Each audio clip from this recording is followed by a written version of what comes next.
Quand avez-vous réalisé que vous allez apprendre la finance et à quoi cela ressemblait-il lorsque vous y êtes parvenu? Oh yeah. J'ai vu ma mère recevoir une balle quand j'avais 9 ans. Donc tu étais présent? Ouais. Cela s'est produit à une centaine de mètres de moi. Donc tu vois, j'ai immédiatement eu une connexion, une compréhension de la violence. Tu vois, cela s'est produit quand j'avais 9 ans.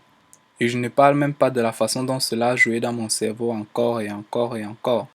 Quand un enfant subit cette violence en étant petit, qu'est-ce qui va lui arriver? Est-ce que ça va lui pousser à devenir plus violent ou moins violent? L'éviter? Qu'est-ce qui se passe concrètement? Dans mon cas, il m'est arrivé deux choses. Premièrement, ça m'a fait réaliser que la violence dans mon environnement était quelque chose de mauvais. Quoi que ce soit, et si quelque chose arrivait, la violence était maintenant le premier résultat. Peu importe à quoi ressemblait cette violence, qu'il s'agisse de se battre ou de se tirer dessus. D'accord? Si quelqu'un pouvait tirer sur ma mère, cela signifie qu'il pouvait tirer sur moi. Donc maintenant, je suis en mode protection. Mais aussi, il devient un outil de régulation. Et tu commences à comprendre que la violence te donne du respect. La violence m'empêche d'être une proie. Ok. Et donc vous commencez juste à le normaliser. Comme je l'ai toujours dit, si vous dites que vous venez à la Nouvelle-Orléans et que vous êtes dans un parc et qu'une arme à feu se déclenche, s'il y a un groupe d'enfants dans le parc, je peux presque vous garantir qu'ils ne vont pas courir. Ils savent le protocole. Donc ils ont besoin de se coucher à plat ventre, regarder les deux voies pour savoir d'où viennent les coups de feu, puis aller dans le sens opposé. En fait, c'est un traumatisme. Aucun enfant ne va comprendre le protocole de ce qu'il doit faire.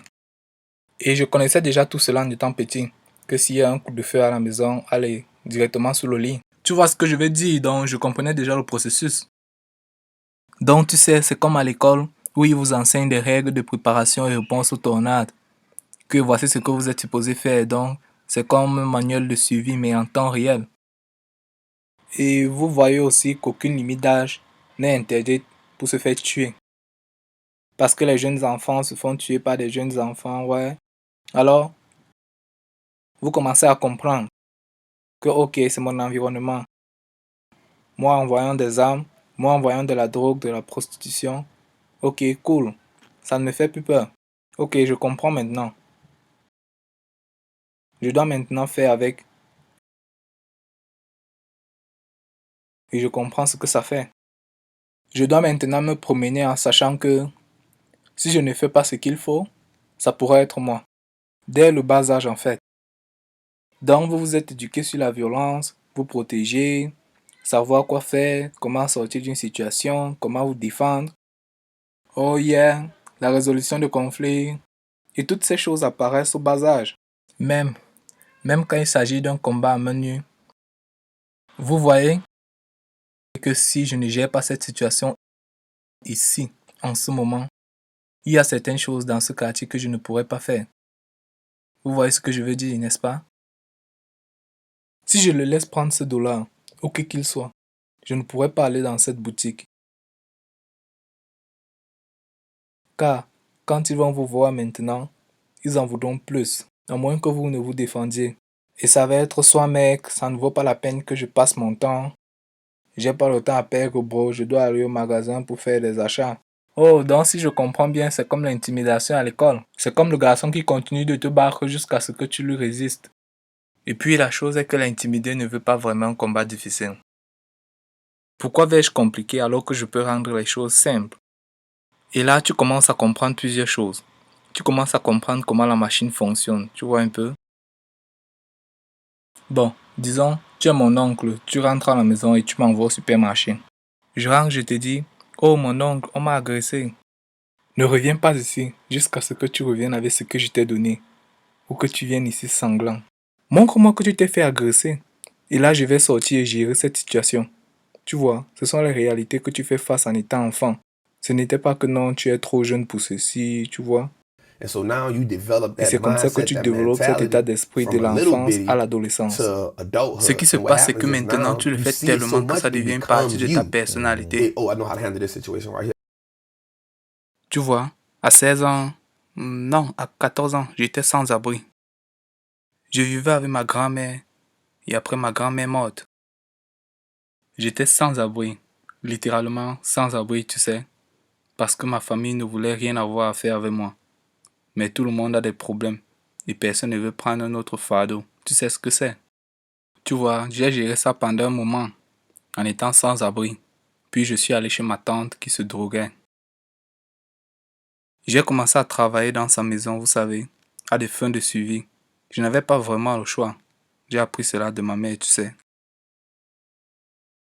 Donc c'est comme ça que je vais manger. L'école devient secondaire, la suivi devient primaire. Tu sais, c'est ce qui doit arriver. Donc à 16 ans, je vais en prison pour tentative de meurtre. Je me suis fait voler de la drogue, des armes à feu, de l'argent. Et dans la rue, ça revient à cette même mentalité, où si je te laisse t'en tirer maintenant, je ne peux plus travailler. Alors tu vas me refaire ça encore et encore. Tu vois un peu? Et puis la rue va te démontrer la différence qu'il existe entre me voler et me piquer. Ok, quelle est la différence? Donc si je te pique, ça donne ça. Qu'est-ce que tu vas faire? Que ce soit une arme à feu ou non, ça m'appartient maintenant. Que vas-tu faire à ce sujet? Te voler, tu vois, c'est un peu plus si je porte un masque, tu vois. Alors, si tu t'es fait voler, t'es en quelque sorte comme, ok, je dois savoir qui m'a fait cela. Mais me piquer, c'est une décision audacieuse. Et donc cela vient avec un certain type de conséquences. Tu vois un peu? Je ne dis pas toujours que c'est bien, mais dans la jungle, tu dois survivre, exactement. Sinon, tu vas devoir bouger, aller dans une autre ville et recommencer le tout à zéro. Et tu n'as pas le temps de faire tout ça. Ouais. Et alors, je suis allé en prison pour tentative de meurtre et j'ai eu 10 ans pour tentative de meurtre sur vol. Et c'est à ce moment, je ne vais pas dire que la vie a changé. Je suis comme, ok, je suis en prison. Donc, parce que ta mère avait déjà fait la prison et toi, tu allais lui rendre visite, donc tu savais en quelque sorte que c'est un environnement dans lequel tu pourrais potentiellement être un jour. Ouais, je l'avais déjà en quelque sorte compris. Et j'avais déjà compris qu'à un moment donné de mon parcours, j'irai en prison. Ça y est, tu vas en prison, tu vas à un moment donné utiliser une arme à feu à plusieurs reprises. Et je l'avais déjà compris, tu vois. Et je sais que ce serait un peu difficile pour beaucoup de personnes de comprendre cela parce que si vous n'avez jamais été initié à cela, vous ne saurez jamais comment, par exemple, si vous n'avez jamais vu un lion chasser, alors quand il mange une gazelle, tu te dis, ça c'est féroce. Mais tu ne comprends pas les règles de la jungle. Tu ne comprends pas en fait les règles du safari. Ok, cela peut sembler grotesque, mais dans le safari, nous savons que voici l'écosystème. Donc dans la rue, c'est comme une partie de l'écosystème. Comme évidemment l'environnement, ouais. Cela doit arriver. Comment c'était quand tu as su que tu étais condamné à 10 ans, à 16 ans? Est-ce que c'était dévastateur? Est-ce que c'était un peu comme mec, j'espérais seulement 1 an ou 2 ans, mais pas 10 ans? Donc, je me souviens, ma grande-tante est venue au tribunal pour moi. Parce qu'il voulait me donner 35 ans. Car le mec, tu sais, il n'était pas encore mort. C'était une tentative, donc il n'était pas encore mort. Et ma tante, elle connaissait le juge. Et elle lui raconte dans mon histoire. Elle lui dit, regarde, il vient de traverser beaucoup de choses. Sa mère est en prison, ma soeur est décédée, qui était en fait la sœur de ma grand-mère. Vous savez, il est meilleur que ça. Le juge est donc venu et m'a dit, tu n'as pas d'autre option que d'accepter ces 10 ans. Je ne te demande pas si tu vas l'accepter, car tu vas l'accepter de toutes les façons.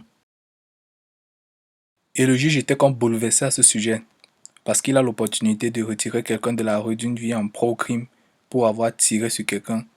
Et là, je devais partir. Donc dans ma tête, j'étais juste parce que je l'avais vu tellement que j'étais un peu comme insensible à ça. Tu sais, je me demandais combien allait-il me donner. Pour moi, 10 ans, c'était très bien quoi. Tu sais, pense-y. J'avais environ 16 ans. Plus 10 ans, je suis environ 25-26 ans. Je serai à la maison, c'est cool. Tu vois un peu? Mais laisse-moi te dire quelque chose de fou. Laisse-moi te dire quelque chose d'absurde.